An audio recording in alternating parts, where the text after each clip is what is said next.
Alors, bienvenue. Je vous propose maintenant d'aborder les projections vectorielles. Donc, c'est la première section sur les mathématiques pour la physique. Alors, ces points mathématiques que je vais aborder, ils n'ont absolument pas vocation à remplacer votre cours d'analyse ou d'algèbre linéaire. Et, ils n'auront pas non plus la rigueur que vous rencontrerez dans ces cours. Donc, fiez-vous à vos cours d'analyse et d'algèbre si vous venez à avoir des doutes. Néanmoins, je pense que le contenu que je vais vous présenter va vous être utile dans le cadre de la physique 1. Alors, commençons. Comme je vous l'ai dit, en physique, vous avez beaucoup de grandeurs vectorielles. Pour pouvoir travailler avec ces grandeurs, vous avez besoin de placer des repères, qui soient mobiles ou fixés à votre référentiel. Et pour venir à exprimer les équations du mouvement, par exemple, vous devez exprimer toutes vos grandeurs vectorielles dans un repère choisi. Donc vous devez être capable de faire des projections vectorielles, d'exprimer un vecteur donné dans un repère choisi. Donc commençons par un cas simple ici.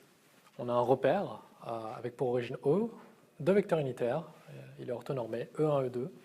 On a un vecteur ici V, ça pourrait être la vitesse, qui fait un angle alpha avec E1. Alors là, pour exprimer V, ça va être assez simple. Soit on peut faire les fameuses formules de trigonométrie que vous avez apprises, SOHCAHTOA. D'accord? Parce que là, vous allez allonger, et ce que vous allez faire, c'est que vous allez créer un triangle rectangle, en fait. Vous prenez la pointe de la flèche et vous la projetez sur l'axe qui touche l'angle, si vous voulez. C'est une façon de le faire. J'aurais pu aussi partir là-bas et trouver la réponse. Moi, la façon dont j'aime le voir, c'est de la façon suivante, justement. J'ai mon vecteur, j'ai l'angle. Eh bien, le vecteur unitaire qui touche l'angle, c'est l'adjacent, donc il prend forcément le cosinus.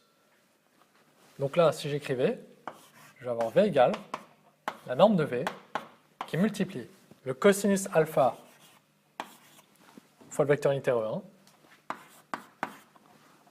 Et bien sûr, qu'est-ce qui me reste? Si j'ai utilisé le cosinus, j'ai simplement le choix avec le sinus. Plus sinus alpha E2.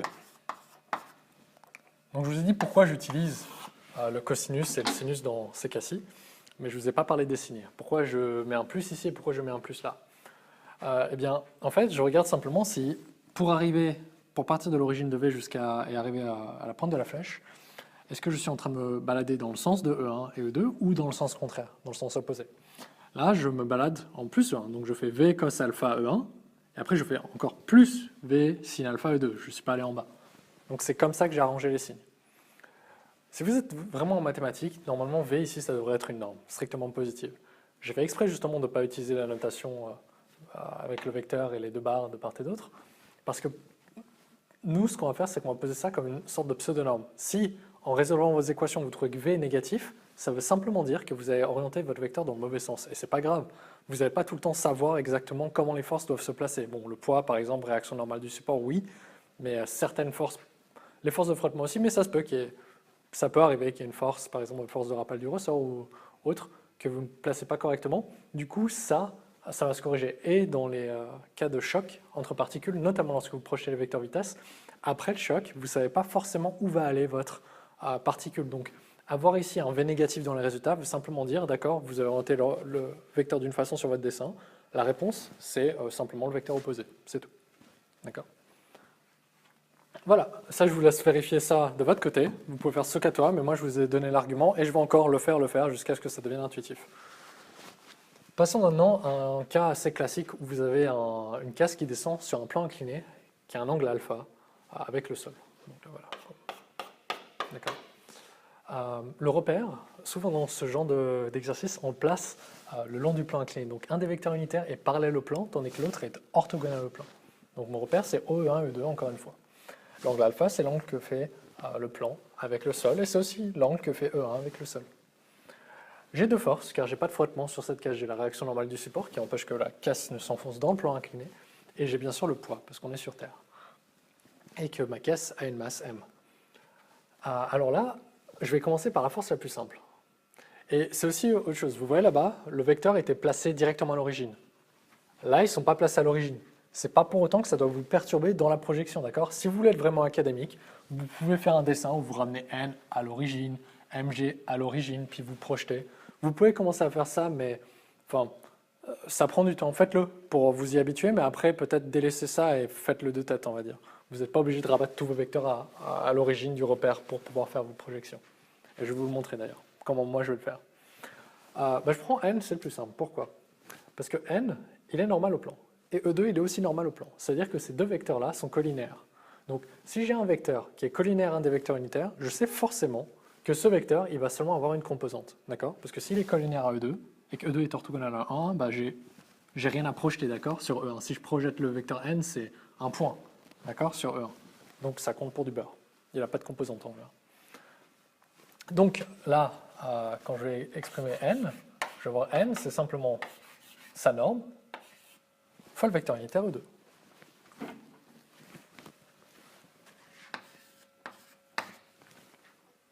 Je vous laisse réfléchir un peu là-dessus. Ça ne me paraît pas si compliqué. Maintenant, parlons du poids. Le poids, lui, il est plutôt intéressant. Parce que le poids n'est pas collinaire à E1 ou à E2. D'accord? Donc, on va devoir le décomposer en deux composantes. Et en fait, votre travail ici, ça va être de déterminer quel est l'angle entre la normale au plan et le poids. Alors, pourquoi trouver cet angle? Vous pourrez aussi chercher un autre angle, mais celui-ci, c'est le plus direct, on va dire. Car en trouvant cet angle, en fait, vous trouvez l'angle entre mg et l'axe généré par E2. Parce que si on rabattait justement mg ici, d'accord, on faisait des pointillés pour allonger l'axe OE2, donc là ce serait dans les valeurs négatives, on aurait notre mg qui pointerait verticalement vers le bas, et on a un angle ici. Maintenant, la question est de savoir quel est cet angle. Donc, si je prolonge, c'est ça. Quel est cet angle? Alors, soit vous pouvez faire de la géométrie rigoureusement et en pensant à, oui, des histoires de droite parallèle et d'autres qui sont orthogonales, etc., et trouver l'angle. Moi, je raisonne un peu plus, de façon un peu plus empirique, on va dire. Pensez que le plan incliné, là, je peux le faire varier, d'accord? Je peux faire varier l'angle. Hop, on va le rabattre au niveau du sol. Donc, imaginez qu'ici, on peut faire tourner, on peut diminuer la valeur de l'angle, et je la diminue à 0. Donc, le plan incliné, là, il est sur le sol. Je le diminue, je tourne. Le poids, il est toujours vertical, d'accord? Lui, il ne va pas changer. Par contre, la réaction normale du support, elle reste normale au support. Donc, elle va devenir verticale aussi, si l'angle devient 0. D'accord? Maintenant, j'augmente un petit peu l'angle. Je vois qu'ici, j'ai une augmentation aussi. J'ai ma normale qui dévie un peu. Donc, j'ai un petit angle qui commence à se créer avec la verticale, etc., etc., etc., jusqu'à ce qu'on arrive à ce scénario-là. Eh bien, la croissance de cet angle est directement liée à la croissance de cet angle. Et je peux vous dire directement que c'est alpha. Alors, ce que j'ai fait, ce n'est pas une preuve, bien que ma réponse soit correcte. Maintenant, comme j'ai dit, vous pouvez le démontrer rigoureusement par géométrie, mais au moins je vais vous donner quelques arguments pour que vous en soyez convaincus. Si, ici, j'ai l'angle alpha, bon, déjà projetons la force mg et on va justement raisonner là-dessus. Donc ici, j'ai le poids mg. Ici, j'aurai les composantes selon E2, et donc comme ça selon E1. Donc je vais déjà écrire mg est égal à mg, donc là j'écris la norme. Je regarde ici, l'angle est en train de toucher l'axe où il y a E2, d'accord? L'axe parallèle à E2. Du coup, c'est le vecteur unitaire E2 qui va prendre le cosinus.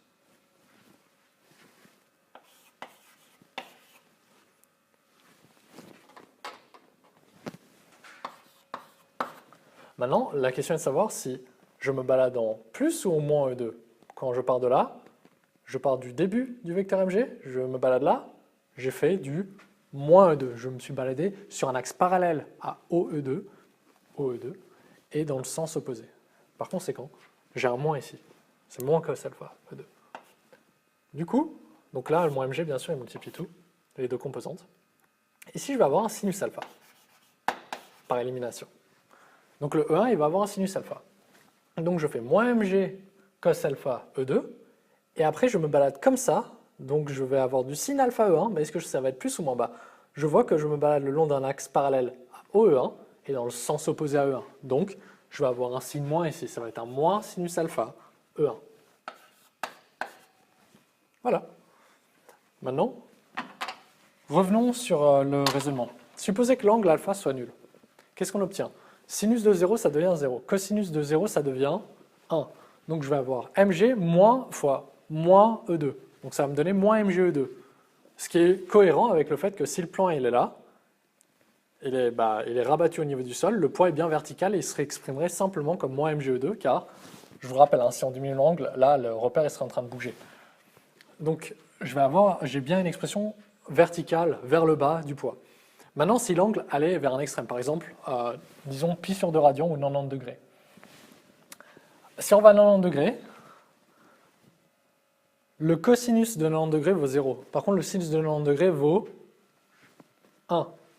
Donc je vais avoir mg fois moins E1. Donc je vais avoir moins mg-E1.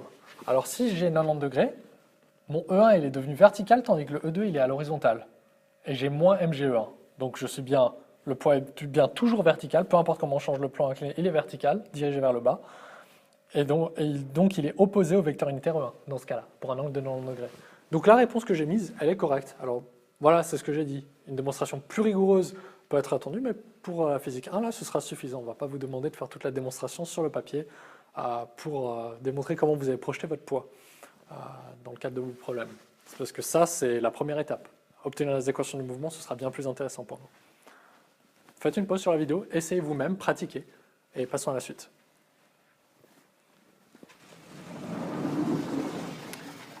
Alors, laissez l'image de droite de côté pour l'instant, concentrons-nous à gauche. Vous avez sûrement pu reconnaître ici notre fameux repère cartésien OE1, E2, E3, orthonormé direct, et notre repère sphérique P, ER, Eθ, oui, Eφ. Donc ER le long du vecteur position P, dans le même sens, Eθ tangent à l'arc de cercle dû au balayage de la pointe du rayon d'un angle θ, et même chose pour Φ, sauf que là, ça se passerait plutôt là. Si on on crée un arc de cercle ici, dû au balayage d'angle Φ de la projection de R sur ce plan, Eφ il serait tangent à cet arc de cercle. Si on pense à une porte ici, formée de ces pointiers et de R qui tourne autour de l'axe OE3, Eφ est orthogonal à cette porte et nous indique le sens d'accroissement de l'angle Φ. Donc R, θ et Φ sont les coordonnées sphériques. Maintenant, ce que vous voulez faire, peut-être, pour démontrer si vous ne vous souvenez plus des formules de Poisson, vous voulez démontrer les formules de vitesse et d'accélération pour le repère, pour les coordonnées sphériques. Alors là, ce que vous devez faire, c'est que vous devez d'abord projeter en fait votre vecteur position en... Est-ce que vous avez plutôt... Oui, vous pouvez projeter directement votre vecteur position RER, qui est donné dans le repère sphérique, dans le repère cartésien. Ensuite, vous le dérivez par rapport au temps et vous revenez vers le repère sphérique. Ainsi, vous avez pu trouver les formules d'accélération. C'est une démarche qui est longue et elle est donnée en exercice. Pour l'instant, on va simplement se concentrer sur le fait de, on veut projeter, et là on est en 3D, on est plus dans un plan. Donc comment faire? C'est assez simple. En fait, vous allez devoir faire 2 projections successives. Pensez à 2 plans. Donc là, moi, ce que je veux faire, c'est que j'ai mon vecteur OP, qui, dans le repère sphérique, qui s'exprime en R, donc c'est la norme du vecteur OP, R fois le vecteur unitaire ER. Donc c'est une expression qui est vraiment chouette et qui est à utiliser ensuite. Là, ce que je vais faire justement, c'est je vais le projeter dans le repère cartésien, c'est pour démontrer les formules, que je ne vais pas faire maintenant, pour démontrer les formules de vitesse et d'accélération sphérique. Normalement, vous le faites une fois, vous ne le refaites pas après. Ça ne sert à rien de créer un repère sphérique si c'est pour repartir à chaque fois en cartésien, d'accord? Ne faites pas cette erreur-là.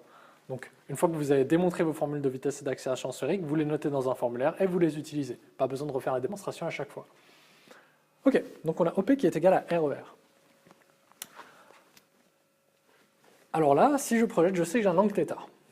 Donc je vous ai dit, si l'angle θ il est ici, si je veux projeter du coup, comment je vais le projeter? Je vais faire une première projection où j'ai, ici je vais mettre un vecteur unitaire, je vais l'appeler U, d'accord? Je vais me poser, parce que j'en ai besoin de créer un plan en fait.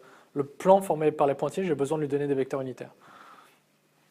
Ouais, lui je vais l'appeler U, bien que vous ayez reconnu le vecteur du repère cylindrique euro, mais pour ne pas apporter de confusion, je vais simplement l'appeler U, parce que c'est juste un vecteur intermédiaire pour la projection.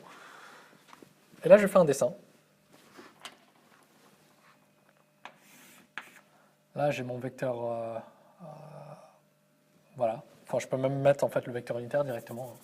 Plutôt que... Je peux directement mettre ER, je peux le rabattre ici, à l'origine. Donc j'ai ER, j'ai E3, ça c'est bien, parce que c'est un des vecteurs du repère cartésien. Et là, j'ai mon vecteur intermédiaire U. Est-ce que vous voyez tous que ici j'ai E3, ici U, donc O, E3, U, ils forment un plan. Et là, je suis en train de rabattre, j'ai fait translater ER à l'origine c'est ce que j'ai là. J'ai aussi fait translater U jusqu'à l'origine pour faire ma projection. Donc, entre E3 et ER, il y a l'angle θ, par définition. Donc, le vecteur unitaire ER, il va être projeté sur E3. Et comme l'angle θ touche E3, bah c'est E3 qui va prendre le cosinus. Alors, est-ce que ça va être du plus cosinus E3? Oui. On va faire plus cosinus E3. Et après, on va faire du plus sinus U pour arriver jusqu'à ER. Donc, si je réécris ici mon vecteur position OP, je vais avoir... ou peut-être je peux l'écrire juste en dessous. Projetons directement ER ici. ER, c'est égal à cosinus θ plus sinus θ. C'est quoi les composantes? Cosinus θ E3 plus sinus θ U. Bon, ça c'est déjà pas mal. Donc si je réécris ça, je vais avoir R cosinus θ E3 plus sinus θ U. Je n'ai pas encore fini, parce que U, c'est un vecteur que j'ai juste utilisé pour la projection. Ici, il appartient à aucun repère, c'est un vecteur unitaire. D'ailleurs, tout le fait que ici, vous n'avez pas de... En fait, la norme, elle apparaît, hein, parce que là, vous pouvez me dire, ah ben, elle est où la norme de ER? ER, c'est un vecteur unitaire. Donc, je fais 1 fois tout ça, donc je ne réécris pas le 1. Donc, E3, c'est bien. Là, j'ai déjà ma réponse pour E3. Mais je dois encore exprimer U. Donc, c'est là où je dis, lorsque vous êtes en 3D, vous faites 2 projections successives. Maintenant, on va projeter, en fait, le vecteur unitaire U dans le plan OE1, E2. Donc, on va faire un dessin. On représente U. U, il est là. Donc, regardez bien de ce côté-là. Vous avez U. Donc là, on fait une vue, en fait, du dessus, comme ça. Vous avez le vecteur unitaire E1 ici. Et vous avez le vecteur unitaire E2 ici. Et entre E1 et U, vous avez l'angle phi. Par conséquent, même démarche, ce que vous allez faire, c'est que vous allez projeter le vecteur unitaire U. Donc vous formez un triangle rectangle, vous voyez bien que vous vous baladez en plus E1 et en plus E2. Quel vecteur unitaire touche l'angle? C'est E1 qui touche l'angle. Du coup, E1 va prendre le cosinus. Donc j'écris ici en dessous, U va être égal à cosinus phi E1 plus sinus phi E2. Donc mon vecteur OP projeté dans le repère cartésien va me donner R, donc la norme elle va tout multiplier. Le E3, je vais le mettre en dernier, c'est la dernière composante. Je vais avoir donc U, il est égal à ça, mais il est aussi multiplié par sinus θ. Donc je vais avoir sinus θ cosinus phi E1 plus sinus phi sinus θ, donc je vais écrire sinus θ sinus phi E2 plus cosinus θ E3, et bien sûr tout ça est multiplié par la norme de mon vecteur OP qui est égale à R. Voilà comment j'ai pu projeter un vecteur qui est exprimé dans le repère sphérique jusqu'au repère cartésien. Alors là j'ai écrit, j'avais plus de place, mais j'aurais pu écrire tout ça en ligne bien sûr. Parfois un problème qui se pose avec ce phi, c'est lorsque vous avez un dessin où le phi il est à plus de, je sais pas, il est à un angle qui a l'air d'être par exemple 200 degrés, 210 degrés. Puis là pour les projections ça peut être un peu compliqué juste pour la visualisation. La règle reste la même en fait. C'est quel vecteur unitaire est en train de toucher l'angle? Bah, si E1, même si l'angle il a l'air de faire 210 degrés, vous ne cassez pas la tête à essayer de repasser par des angles qui sont en dessous de 90 degrés. C'est qui est en train de toucher l'angle? C'est E1. Bah, même si sur votre dessin il fait 210 degrés, ça va quand même être cos phi E1. Et bien sûr, bah, c'est fait pour, parce que là, avec ces expressions-là, phi va varier bien sûr, avec un repère sphérique θ aussi très probablement. Et pour différentes valeurs, bah, il y a un moment où votre cos phi va devenir négatif, par exemple. Et c'est fait exprès. C'est pour indiquer que là, on serait dans des valeurs négatives de E1. Et du coup, votre point P, sa composante en E1 serait négative. Et c'est normal, c'est fait pour. Donc si vous avez des angles qui ne sont pas passés là, les projections elles sont adéquates. J'ai fait tout le temps des angles entre 0 et 90 degrés. Rappelez-vous simplement quel vecteur unitaire est en train de toucher mon angle. D'accord? Et là, ça vous donnera la réponse pour le cosinus. Et ensuite, vous avez pour le sinus. Après, vous allez me dire, très bien, soit. Par contre, pour représenter les plus et les moins, c'est pas cool. Là, je suis d'accord. Parce que là, si on a un angle qui a je sais pas, à 160 degrés, puis vous voulez faire le plus, là, ça tient pas trop ce que je dis, parce que le vecteur serait dans l'autre sens. Donc pour savoir le plus et le moins, associé, bah là, soit dans votre tête, rabattez à un angle entre 0 et 90 degrés, ou bien faites un dessin. Donc si votre angle est plus grand que 90 degrés, il n'est pas entre 0 et 90 degrés, faites un dessin avec l'angle entre 0 et 90 degrés pour savoir si vous devez mettre un plus ou un moins. J'espère que j'ai été clair là-dessus. Oui. Maintenant, le pire du pire. Dernier des chapitres, solide indéformable, donc l'étude du mouvement. Bien sûr je ne vais pas aborder les équations ici, je vais juste aborder les projections vectorielles. Et en plus, c'est un problème avec effet gyroscopique parce que votre solide ici en rotation, il n'est pas en rotation autour d'un axe fixe, enfin juste, il n'a pas une seule composante de vitesse angulaire, il en a jusqu'à 3. Il en a 3, oui, c'est correct. Alors, ici, qu'est-ce que vous voulez faire? Ce que vous voulez faire, c'est déjà comprendre qu'est-ce qui se passe. Là, vous avez votre repère cartésien, O1, E2, E3. D'accord? Vous avez l'angle phi et l'angle θ qui sont représentés un peu comme avant. Phi, je l'ai mis en bleu parce qu'il varie, et donc, pour simplifier, j'ai dit que θ est fixé, d'accord? Maintenant, ici, qu'est-ce qui se passe? Ça, c'est une roue, en fait. Là, c'est une sorte de vision isométrique. Vous avez une roue, et vous avez le vecteur unitaire ε3 qui est le long de ce qu'on aurait pu appeler le vecteur OP ici. Maintenant, ce serait le vecteur OG. Donc, ε3, il prolonge le vecteur OG. OG, G, le centre de masse de notre roue. On a ε1 et ε2 qui traversent la tranche de la roue et qui sont orthogonaux, bien sûr, et qui tournent avec la roue. D'accord? Ils tournent avec la roue. Donc, en fait, le repère G, ε1, ε2, ε3, c'est le repère qu'on appelle d'inertie. C'est celui qui est attaché à la roue et qui tourne avec. Et on a besoin de repérer un angle, du fait que, justement, il est en train de tourner. Ce repère qu'il a. Donc, on doit dire ε1, il doit avoir une référence. Et la référence, c'est ce repère-là en jaune. Le repère jaune, il tourne avec l'angle phi. D'accord? Bon, θ, on se rappelle, il est fixé. Il tourne avec l'angle phi, donc il tourne, mais il ne tourne pas avec la roue. Il ne tourne pas avec la roue. C'est-à-dire que là, alors peut-être c'est un peu difficile à voir, déjà dites-vous que Y3, chapeau que j'ai appelé pour ce repère en jaune GY1, Y2, Y3, le Y3, il est égal à ε3. Déjà ça c'est fait, donc c'est le long de OG. Maintenant rappelez-vous que Y1, Y2, ils doivent être perpendiculaires à Y3 et perpendiculaires entre eux. Orthogonaux.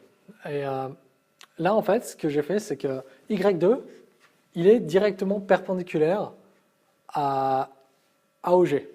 Bon, enfin, oui, ça revient à ce que je dis, mais si on faisait, voilà, vous voyez le plan ici défini par les pointillés et R, si je venais à faire un dessin, ce serait ça que j'ai. Donc ce serait une vue, oui, une vue dans ce plan-là avec les pointillés. Ouais, si je le fais, ça me donnerait quelque chose comme ça. Eh bien, on a Y3 qui part comme ça, on a Y2 qui monte, et on a Y1 qui rentre dans le tableau. Prenez un peu de temps pour visualiser ça. Ok.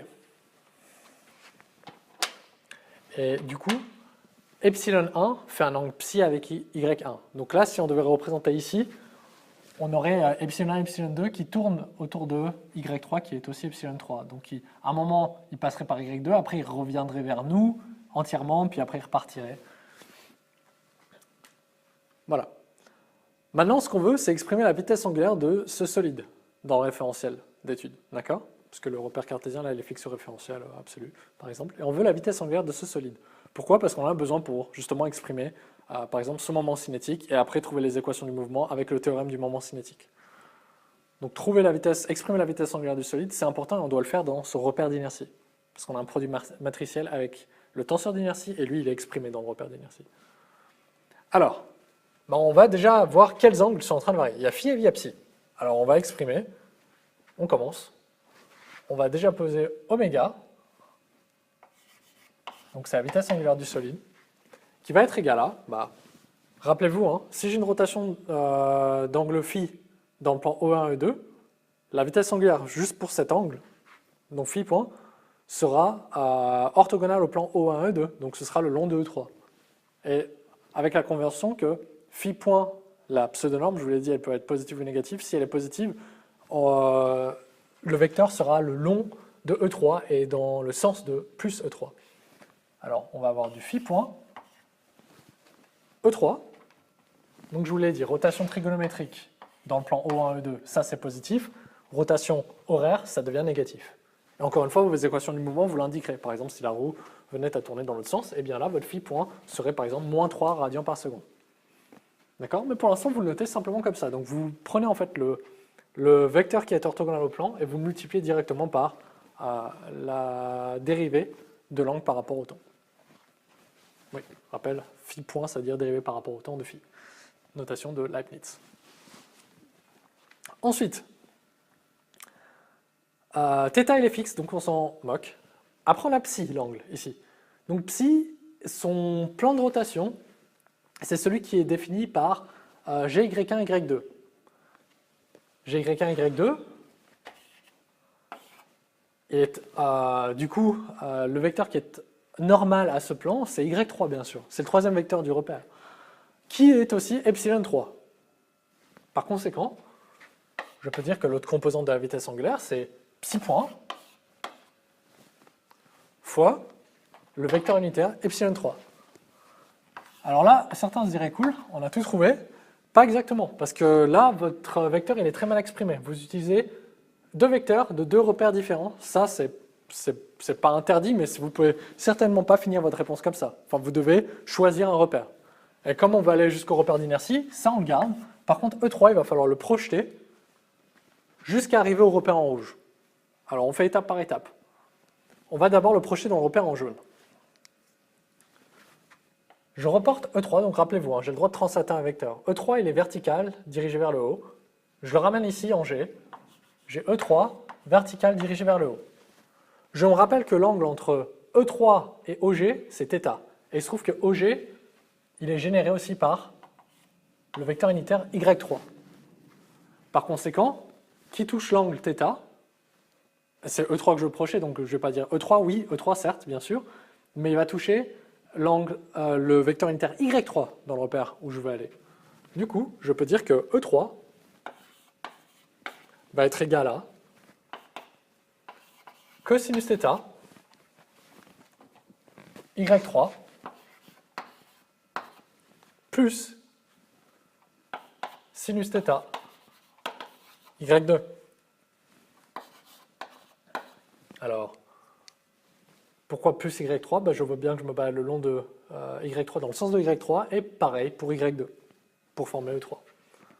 Maintenant, je sais que Y3 et epsilon3 sont égaux, donc je me permets directement de remplacer Y3 par epsilon3 et vu que c'est le troisième vecteur unitaire, je vais le mettre à la fin juste pour garder notre convention de l'ordre des vecteurs unitaires dans un repère choisi.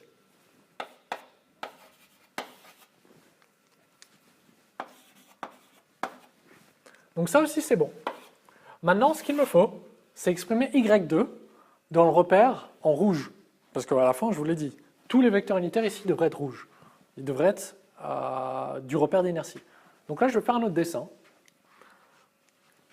Donc là, ce serait plutôt vu comme ça. Donc depuis Y3, depuis epsilon3, donc je regarde la roue en face. Je vois vraiment sa face circulaire, enfin oui, formée par un disque. Donc j'ai Y1, j'ai Y2, et venant vers moi, j'ai Y3, qui est aussi égal à epsilon3.